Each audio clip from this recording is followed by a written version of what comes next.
Hola, oyentes de Radio Sefarad. Acudimos a nuestra cita semanal con Pascal Roy en Jerusalén para que nos informe de lo que pasa desde Israel. ¿Qué tal, Pascal? Hola Jorge, sí, hace ya una semana que no hablamos y la verdad es que en estos 7 días han pasado muchas cosas, desde el lunes negro que tuvimos hasta el martes ayer, los ataques de la Fuerza Aérea Israelí contra la cúpula de Hamas en Doha, en Qatar, pues han pasado efectivamente muchas cosas. Incluso ahora mismo, mientras hablamos, hay ataques de nuevo de Israel contra objetivos de los hutíes en Yemen. Bueno, esto es una cosa que es bastante recurrente, desgraciadamente, porque mientras, por ejemplo, ayer estábamos escuchando las noticias desde Doha, pues al mismo tiempo nos caía un misil o intentaba caer un misil desde Yemen aquí en Jerusalén, o sea, 1 hora o 2 horas después, así que tuvimos que correr a los refugios. Otro misil de racimo prohibido, prohibidísimo por convenios internacionales que los hutíes nos enviaron ayer. Por eso ahora en represalia la aviación israelí está atacando objetivos, sobre todo en la capital de Yemen, Sanaa, donde se ubica gran parte de lo que queda del gobierno autodeclarado de los hutíes, la verdad. Pero bueno, Ujú. es un poco, si quieres, Jorge, es un poco lo que está pasando con esos grupos terroristas. Es que son como o sea, como Pulpos, pulpos. Es sí. decir, sí, o sea, es decir, que se va uno, vuelve otro y entra por la puerta de atrás y se pone como jefe, y es un poco lo que está pasando también con Hamas.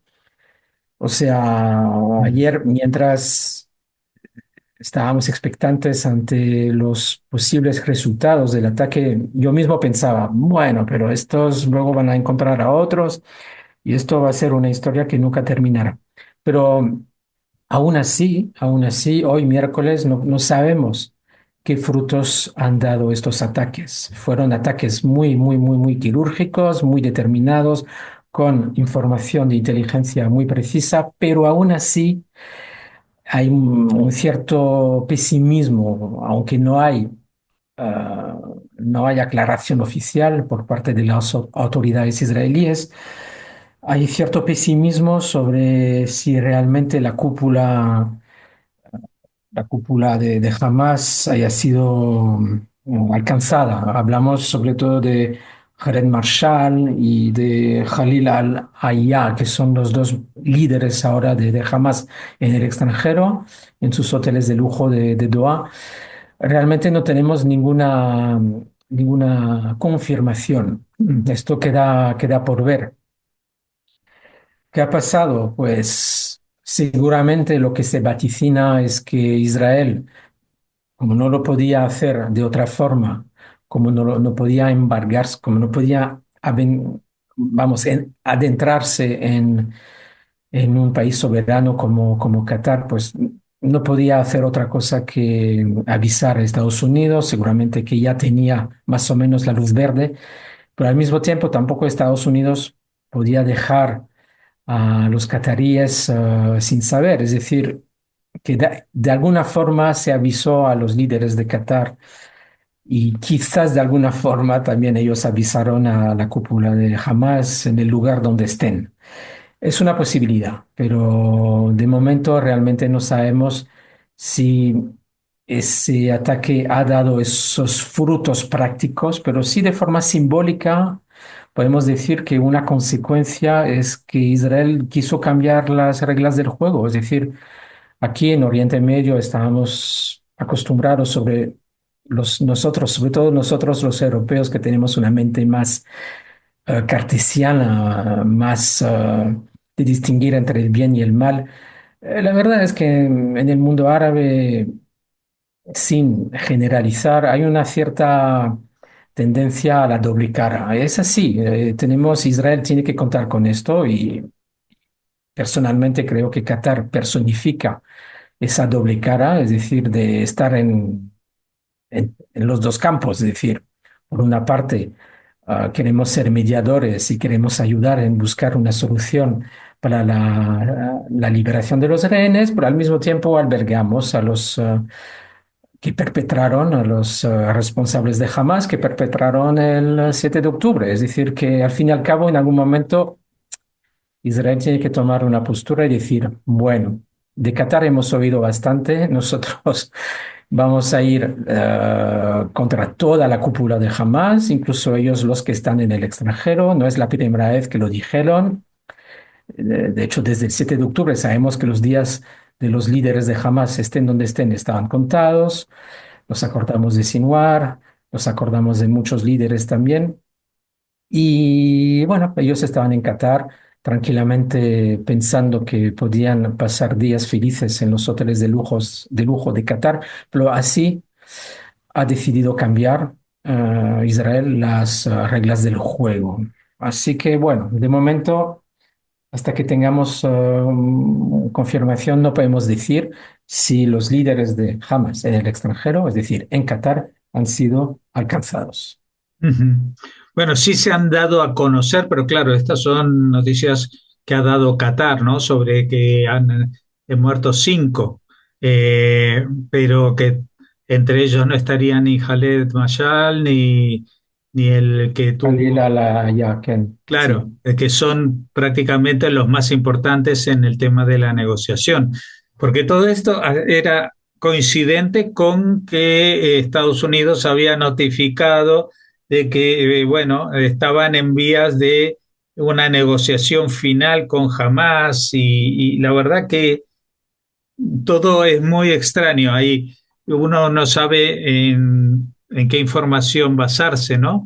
Porque tampoco la posición de Estados Unidos es muy clara. Porque también si pensamos en cómo se llegó con 10 aviones, que eso es lo que Ujú, comunicaron del ejército israelí, cómo se llegó a esa zona tan lejos de Israel sin que nadie lo supiera. Entonces, ujú, ayer hablaba con alguien que trabaja en el tema de geopolítica y me explicaba de que los días anteriores habían habido ataques contra los radares y otros medios de detección en territorio sirio. Entonces podrían haber volado por Siria, sobrevolar Irak con el permiso de las fuerzas de Estados Unidos que están en la zona y desde allí disparar los misiles que tendrían que haber atravesado también por lo menos Arabia Saudita para llegar a Qatar, ¿no? O algún otro país más, no sé. Es muy sí, difícil imaginarse el mapa y saber desde dónde se disparó para alcanzar esa precisión y que nadie lo detectara. Porque en Qatar hay justamente una base militar muy importante de Estados Unidos. sí. Sí, sí, bueno, varios países aclararon que no dejaron pasar o dijeron que no habían pasado aviones en su territorio, bueno, en su territorio aéreo, en su espacio aéreo, perdón, como Jordania, como los Emiratos Árabes Unidos, pero todavía no tenemos todas las claves de lo que pasó, no sabemos exactamente, por supuesto, siendo una misión tan confidencial. Lo que sí sabemos es que los aviones fueron y volvieron. Y la verdad es que lo que pasó entre los 1.800 kilómetros que separan Tel Aviv, Jerusalén de Doha, pues no sabemos muy bien por dónde han pasado, efectivamente. Puede ser Siria, puede ser ah, Irak, El no tema es sabemos. que también hay muchos países que no van a decir en voz alta que han colaborado con Israel para bombardear Qatar, porque queda muy mal esto. Pero Qatar en la zona tiene otros países árabes que no se llevan bien con ellos, ¿no? Sí, efectivamente. O sea, vamos a ver, esto también tiene que ver con la crítica unánime y la condena unánime que ha recibido Israel después de este ataque. O sea, no vas a ver, no, bueno, igual habrá un país u otro que no dirá nada. O sea, en Europa, por ejemplo, no todos los países se han pronunciado, como Alemania, por ejemplo, no ha dicho nada. si no me equivoco, pero sí, Francia, España en primero, Reino Unido y los países árabes del entorno también, o sea, Arabia Saudita, los Emiratos, o sea, todo el mundo más o menos condena, pero sabemos cómo están las cosas, sobre todo en esta región. Los países árabes se alegrarán, o sea, sí, realmente ha llegado a un resultado satisfactorio, ¿no? O sea, eliminaciones selectivas de la cúpula de Hamas, porque saben que no es un ataque primero contra Qatar, y esto, a pesar de que yo diga o que Israel diga la evidencia, pues mucha gente ya pensará que otra vez Israel ataca a un país soberano, etcétera. O sea, son las nuevas reglas del juego. Es decir, jamás no tenemos que olvidar que se esconde detrás de su propia población en Gaza, pero también se esconde en otros países. E Israel tiene que lidiar con eso. Si la gente, en Europa sobre todo, si los gobernantes no entienden ese paradigma, no entienden nada, absolutamente nada. Jamás está en Doha, jamás está en Istambul, jamás a veces está en el Cairo. Y Israel tiene que ir a por ellos como sea. O sea, es un poco para volver al mensaje o para volver al símbolo de este ataque o esa nueva regla del juego que ha querido implementar Israel, es que ahora los terroristas no tienen, sobre todo los que atacan Israel, no tienen, no se pueden sentir seguros en ninguna parte del mundo. Y es Israel. Si fuera Estados Unidos como lo hizo con Bin Laden, pues no habría problema. Pero aquí es Israel y Israel quiso poner otra vez los puños en la mesa diciendo, vamos, ellos son los autores del 7 de octubre y para nosotros son los enemigos y vamos a por ellos. Es simplemente el mensaje que hay detrás. Condenas miles, pero el mensaje es contundente y creo que aquí, donde no reina precisamente la fuerza de la diplomacia, sino la fuerza de los puños y la fuerza de los misiles y la fuerza del más, o de la capacidad del más fuerte, Israel está ganando, punto. Y aquí han entendido el mensaje, te lo aseguro. Sí, la pregunta es, ¿tú crees que esto podría facilitar de alguna manera una negociación con Hamas, ahora que también Estados Unidos ha anunciado su iniciativa, que es la misma de siempre, solamente que con las condiciones israelíes, es decir, la liberación de todos los secuestrados a la vez, al principio y después una tregua? Con esas condiciones, Israel podría aceptarlas, pero ¿lo aceptaría jamás? ¿Tú crees? Eh, a ver, la propuesta es una nueva propuesta de Witkoff, no es la propuesta inicial o sea, de hace varios meses gradual. Es la propuesta, la única que hay en la mesa ahora es un acuerdo global de liberación de los 48 rehenes en las primeras 48 horas, o sea, 48, a cambio de liberación, como siempre, de presos palestinos, pero sobre todo de la garantía de Estados Unidos que Israel no volverá a reiniciar la guerra. Esto es un avance importante incluso para Hamas, pero aún así, y eso lo estaba siguiendo muy de cerca porque ah, todos aquí en Israel nos preguntábamos por la reacción de Hamas cuando Israel aceptó esa propuesta de Witkoff. Trump lo confirmó, todos los medios de comunicación, las autoridades israelíes confirmaron que ese plan de Witkoff había sido aceptado por Israel. Punto. Jamás, Pero por jamás también. no, jamás empezó por decir que, bueno, va a ser complicado, eso tal cual, no va a ser complicado unir o sea, conseguir a todos los rehenes que quedan en 48 horas, no lo vamos a conseguir. Bueno, lo típico de, bueno, sí, pero, sí, pero, sí, pero, sí, pero. Y, y estuve leyendo informes como que jamás no aceptaba básicamente este plan de Witkoff. Ah, Claro, pero cuando ya, decimos Hamas también decimos a estas personas que claro, estaban sí, reunidas en Doha. exacto, exacto. Parece que habían rechazado, pero aún así se reunían para volver a hablar del tema. Así que está un poco confuso. La cosa está confusa. Ahora, ¿qué va a pasar? ¿Hayan muerto o no hayan muerto los líderes de Hamas en el extranjero, en Doha?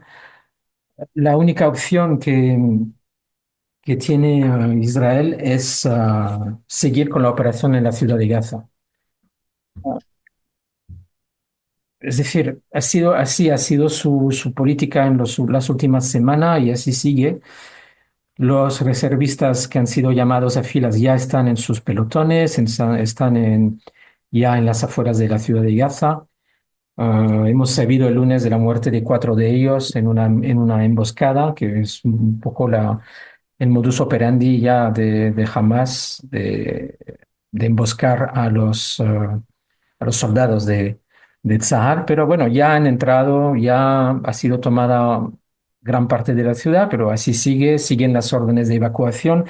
O sea, sabemos que lo que pasó ayer, sabemos eh, que igual la cúpula de Hamas puede haber sido eliminada o no, pero sí sigue igual los planes de invasión de la ciudad de Gaza, de conquista de la ciudad de Gaza, perdón, y es la única manera para Israel de presionar Hamas y seguir y conseguir que al final acepten la tregua, el acuerdo de tregua, la liberación de rehenes. Ahora me vas a preguntar, ¿quién? ¿Quién va a firmar? ¿Los líderes de Gaza en la franja, los que queden o los que están fuera? Esa es una incógnita, la verdad, que se ha abierto desde los ataques de ayer en Doha. Y yo creo que es importante, de todos modos, este ataque para mostrar que también los líderes de Hamas que están fuera, también están bajo nuestra lupa. Sabemos dónde están, que entre nosotros, Jorge, creo que ese ataque tan visible con aviones igual se podía haber solucionado de otra forma. Es decir, que igual, y puede ser una posibilidad para el futuro, si los líderes no han sido eliminados, es intentar hacerlo de forma más sutil, más discreta con el Mossad o varios agentes que estén en Doha. Sé que es complicado, pero igual es una forma. De todas formas. Si jamás sabe que incluso estando en el extranjero están muy debilitados, que no pueden hacer otra cosa, puede ser una baza más para Israel, para que por fin se logre la liberación de los rehenes, que es lo que todo el mundo, empezando con Netanyahu, empezando con el gobierno, toda la sociedad israelí quiere para que termine ese hastío, termine esa guerra que realmente pone a todos muy cansados aquí. Claro, pero esa es la principal arma que tiene Hamas, es la última arma, que es mucho más eficaz que cualquier bomba que fabriquen o cualquier arma que tengan en su poder. Es decir, si ellos no aceptan liberar a los secuestrados, saben que seguirán las manifestaciones en Israel, seguirá la división interna en Israel respecto a los muertos que provoque esta guerra, también a los muertos israelíes, también a los muertos palestinos, porque ya, bueno, ya hemos perdido la cuenta, por lo menos España ha dicho 63.000, y no sé cuántos, todos niños o todas mujeres, no sé. Da un poco igual porque esas cifras no solamente que no son reales, sino que nunca se podrán verificar, porque los que llevaban el control de estos eran el propio grupo terrorista, es decir, que han tenido Sí. todos estos 2 años para falsificar los números de identidad, los niños nacidos, etcétera, etcétera. O sea que esa es una batalla perdida. La pregunta es, ¿hay alguna salida que se vea en la sociedad israelí a este tema? Es decir, mm, si ahora mismo pues Netanyahu o se lo llevan preso, como quien dice, o que sufre una embolia tipo la que sufrió Ariel Sharon, y aunque no sea por los medios habituales, pues hay que elegir un nuevo primer ministro, alguien que esté al frente. el que esté al frente puede hacer algo diferente de lo que está haciendo ahora Netanyahu. Mira, y hasta el propio Netanyahu liberó 1.000 presos palestinos para un solo soldado, el soldado Shalit, hace más de 10 años. Sí, eso sí, O pero sea, ahora eso es una mancha en su currículum. sí, pero te digo que cualquiera, por ejemplo, alguien más del centro del espectro político de Israel, pues igual, mira, lo más importante es liberar a los rehenes. Y puede que uno que no sea Netanyahu, que no sea Smotrich, que no sea Ben-Gvir, más de centro, pues acepte condiciones que no aceptaría el gobierno actual. Es decir, bueno, dejamos a Hamas vivo, no hay nada que hacer. Realmente estamos en una, estamos atrapados, no podemos hacer nada. Hamas realmente es su arma más potente, los rehenes. Y conseguimos nuestros rehenes a cambio de que siga Hamas controlando la franja. Incluso así, después del 7 de octubre, difícil imaginar, pero si no, no veo otra salida. Tampoco veo un primer ministro que no sea de derecha, por ejemplo, para explicarlo de forma simplista. O sea, quiero decir que un primer ministro de centro izquierda seguramente dejaría jamás vivo, dejaría, pero esto no tiene cabida en la Israel de 2025. Desde Lapid a Gantz a Lieberman, o sea, ellos no dejarían, no sería aceptado por la sociedad israelí que jamás siga vivo en esa historia. Es un poco lo que quería decir. O Ujú, sea que Netanyahu está haciendo lo que debe hacer. O sea, seguir am, acosando Hamas, intentando destruir todo lo que quede de Hamas, incluso en el extranjero, para conseguir la liberación de los rehenes. No es fácil. Igual nos llevará años. Realmente, ¿cómo liberar a los rehenes?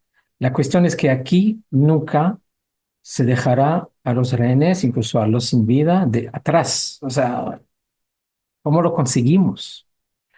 Únicamente con la fuerza militar, parece ser. ujú.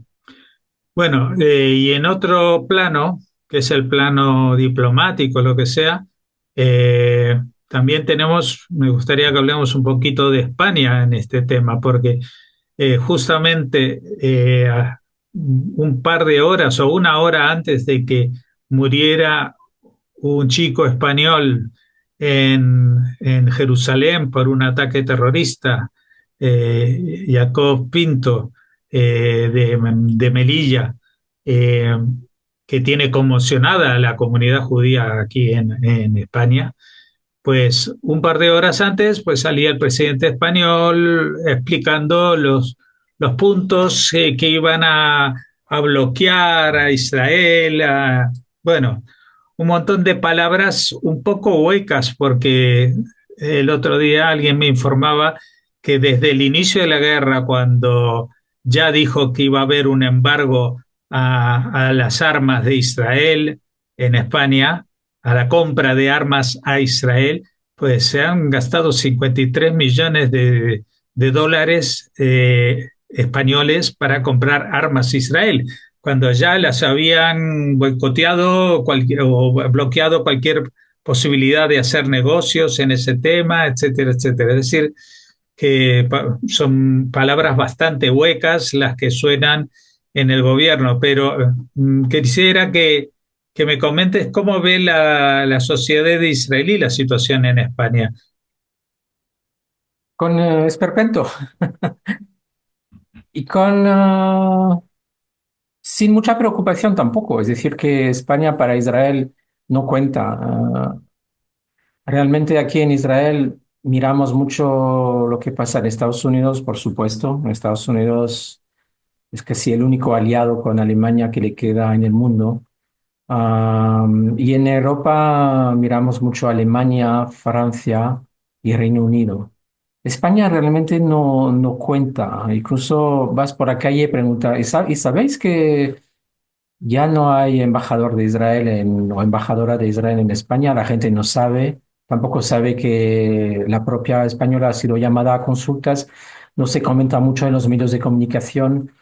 O sea, España, y si haces referencia a España, dice, pues sí, ya sabemos, son antisemitas desde la Inquisición, etcétera. O sea, realmente hay poco conocimiento de la posición de España. Am, lo único, si nos centramos en las reacciones del gobierno de Israel y del ministro de Asuntos Exteriores, Guidón Sar, a la postura, a los 9 puntos de Pedro Sánchez de hace 2 días, am, lo que sí entendemos es que, ¿qué quiere España? O sea, no necesitamos España para sobrevivir aquí en Israel. Nosotros no compramos nada a España. Ellos necesitan nuestros productos tecnológicos, nuestros avances de inteligencia, nuestras armas. Israel produce armas muy precisas. Incluso un experto de armas últimamente me decía que produce Israel las mismas armas que Estados Unidos, pero a un precio menor y que les interesa mucho a España. Pues ya van a renunciar a esto. Entonces España tendrá que buscar otros socios, pero realmente de defensa a defensa es una pérdida, todo por motivos ideológicos, porque así es el gobierno de España. Pero la gente no se da cuenta de cómo es el gobierno de España, realmente no conoce las entrañas de los problemas de corrupción. Sí, Guidón Sar y parte del gobierno denunciará, por supuesto, la corrupción que ahora ha investido la coalición de España, la coalición de gobierno, pero poca gente se da cuenta realmente de lo que quiere España en este asunto, más que ah, críticas que en el fondo tiene raíces muy profundas, muy profundas. Bueno, seguiremos en contacto, Pascal. Esperemos que podamos seguir al menos en las comunicaciones semanales y al menos o al más, porque lo ideal sería que ya no te necesitemos más y que con leer la prensa no fuera suficiente, pero de vez en cuando necesitamos conocer cómo se ven las cosas desde allí. Muchas gracias por atendernos y hasta la próxima. Hasta la próxima, Jorge.